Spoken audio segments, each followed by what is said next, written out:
So I just went to a G League tryout and I wanted to make a video on what to expect at a G League tryout. So this video is just going to be a detailed walkthrough of how everything went down. What's up guys, Coach Seth here, and this is the last video of a 4-part series. So if you haven't already, make sure to check out the first 3. I'm gonna link them up in the description. So before we jump into it, just letting you guys know that this is what happened at my tryouts. So yours might be a little bit different, but I feel like for the most part, they're going to be generally pretty close. Okay, so first off, I walked into the gym and there were people right at the door and they asked for my name because I'm pre-registered, so I was already in their system. I would recommend pre-registering just because it would make things a lot easier. It's also cheaper, and I just don't know about doing the walk-ins or not. It would be okay if you're local. Definitely wouldn't recommend it if you are traveling. But anyways, if you're pre-registered, they asked for my name. I told them my name.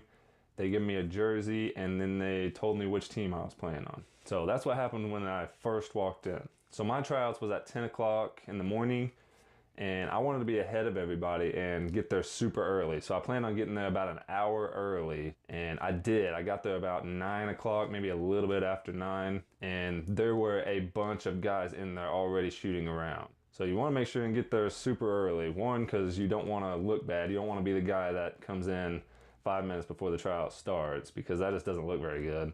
And 2, you want to make sure you have plenty of time to warm up, get some shots up, and get prepared. So yeah, I got there about an hour early, and I had time to go through my own routine. Everybody has their own routine. So go through your own routine, do your dynamic warm up, do stretches, foam roll, whatever you need to do, whatever you normally do to get prepared. So whenever I went to shoot around, all the balls were actually gone. So I kind of just had to find a place where people were shooting around and just started shooting around with them. Don't be a jerk about it or anything, but you do want to make sure you get plenty of shots up, so make sure to find a way to do shoot around. So once I did that, I felt like I got a good amount of shots up, so I felt pretty good about where I was at there. I would say it was about a solid 30 minutes of shoot around, which I feel like is pretty good. You really want to get the feel of the balls and the goals and things like that. So at 10 o'clock, the head coach gathered everybody around half court. He basically introduced himself and the staff, said a couple more things, and then after that, there was another coach that took over the speech. So when he took over, he told us basically everything that was going to go down, and he stressed about really listening to him, so make sure you're paying attention.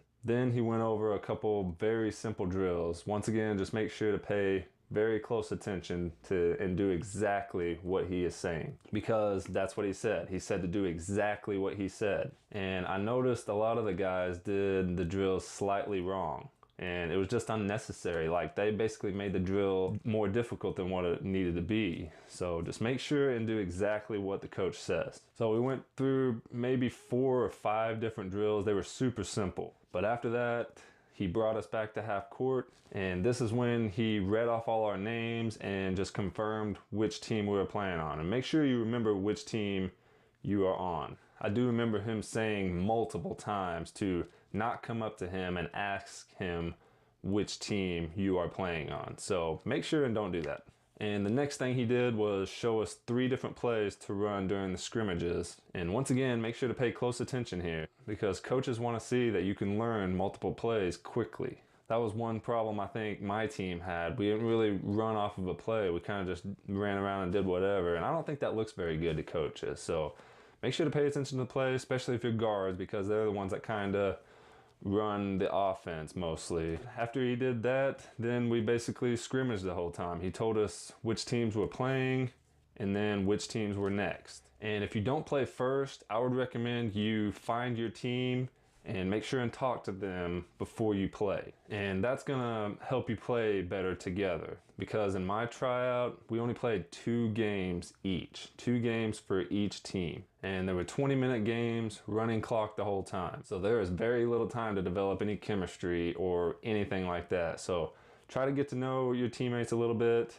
Try to develop some relationships as quickly as you can. So after everybody played twice, they brought us back to half court and did a little closing speech. And one of the last things they said was if we didn't hear from them, then they decided to go a different route, which is kind of a nice way of saying you didn't make it. Well, better luck next year. So I think that was pretty much it. I hope that was helpful for all you that is wanting to know what to expect in a G League tryout. So if you have not already, make sure to check the description below. I'm going to link up the first 3 videos of this series, and also you can click right here for those videos. So make sure to check those out. And also, if you're a basketball fan and you're wanting to increase your basketball performance, make sure you click that subscribe button so I can help you get to that next level.